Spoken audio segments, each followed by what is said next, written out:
Hi everyone. In this class we are going to discuss about Poynting vector and Poynting theorem and also derive the differential form and integral form of Poynting theorem. So first we are going to discuss about Poynting vector and Poynting theorem definition. Concept of Poynting vector and Poynting theorem. By the means of electromagnetic waves, an energy can be transported from transmitter to receiver. The energy stored in an electric field and magnetic field is transmitted at a certain rate of energy flow, which can be calculated with the help of Poynting theorem. We know that the electric field intensity and magnetic field intensity are the basic fields. Electric field intensity E bar and magnetic field intensity H bar are in basic fields. The electric field intensity is measured in volts per meter and the magnetic field intensity H bar is measured in ampere meter. Electric field intensity E bar is measured in volts per meter and the magnetic field intensity H bar is measured in ampere per meter. So if we take the product of electric field intensity and magnetic field intensity, the product of electric field intensity and magnetic field intensity, dimensionally we get a new quantity. So that new quantity is volt ampere per meter square. Volt ampere per meter square or watt per meter square. This product of E bar and H bar gives a new quantity which is measured in watt per meter square. This new quantity is called as power density. This new quantity is called as power density. As electric field intensity and magnetic field intensity both are vector, to get power density we may carry out either dot product or cross product. So to get the power density we may carry out either dot product of electric field intensity and magnetic field intensity or cross product of electric field intensity and magnetic field intensity. The results of dot product of a scalar dot product is always a scalar quantity. The results of dot product of electric field intensity and magnetic field intensity is always scalar quantity. But as power flow in a certain direction, power flows in a certain direction, which is the vector quantity, To illustrate this, consider that the field is transmitted in the form of electromagnetic wave from the antenna. To represent this, the field is transmitted in the form of electromagnetic wave from the antenna. Both the fields, that is electric fields and magnetic fields, both the fields are in sinusoidal nature. Both the fields are in sinusoidal nature. The power radiated from the antenna has a particular direction.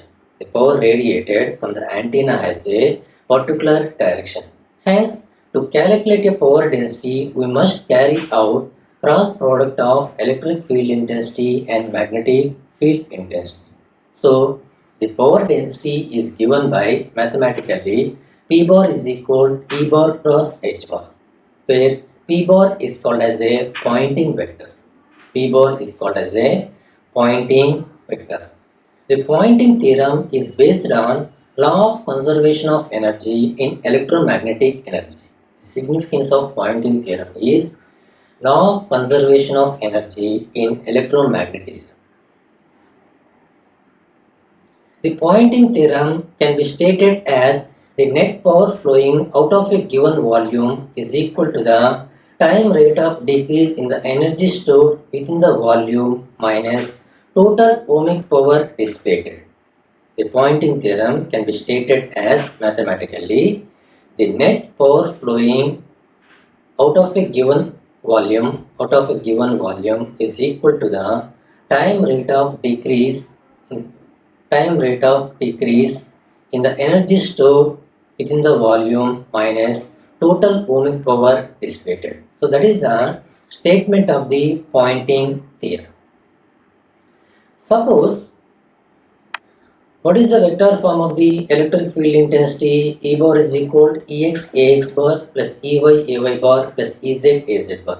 And similarly, the vector form of the magnetic field intensity H bar is Hx Ax bar plus Hy Ay bar plus Hz Az bar.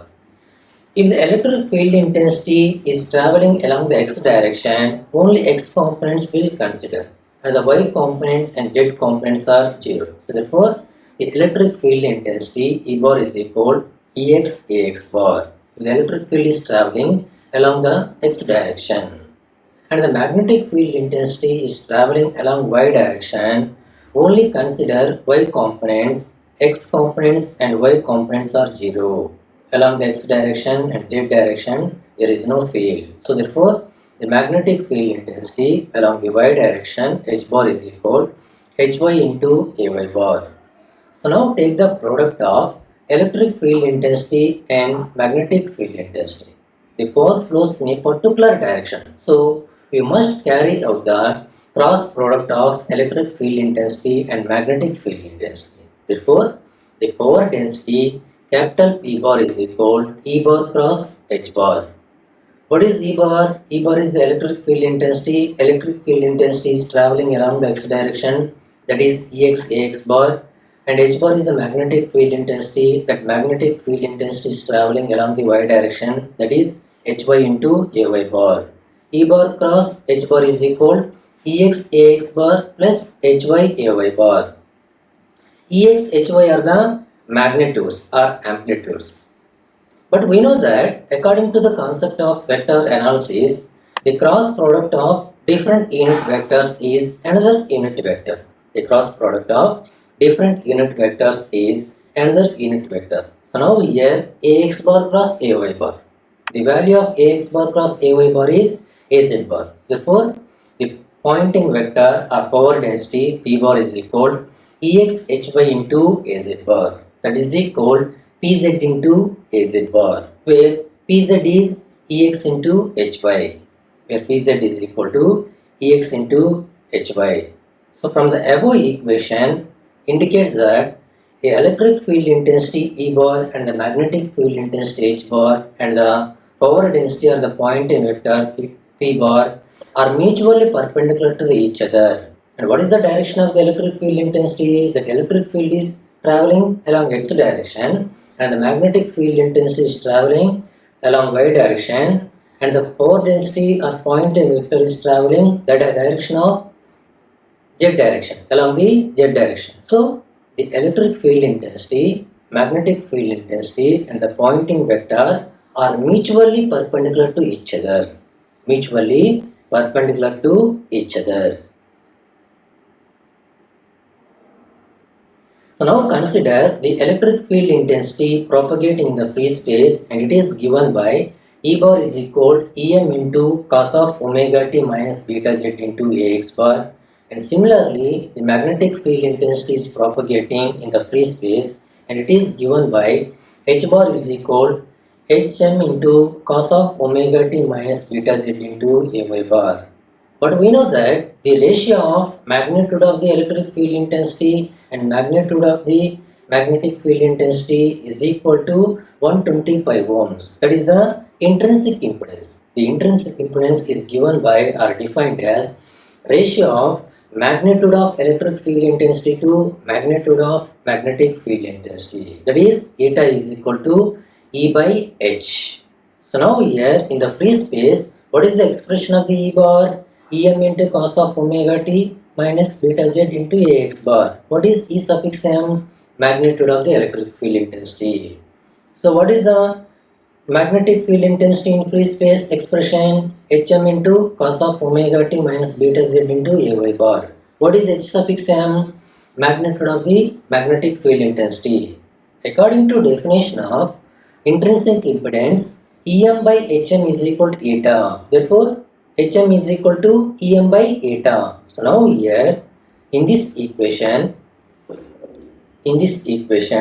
substitute Hm is equal to Em by eta. We have the magnetic field intensity H bar is equal Em by eta naught into cos of omega t minus beta z into Ay. So now calculate the power density or pointing vector P bar is equal E bar cross H bar. That is the definition of the pointing vector.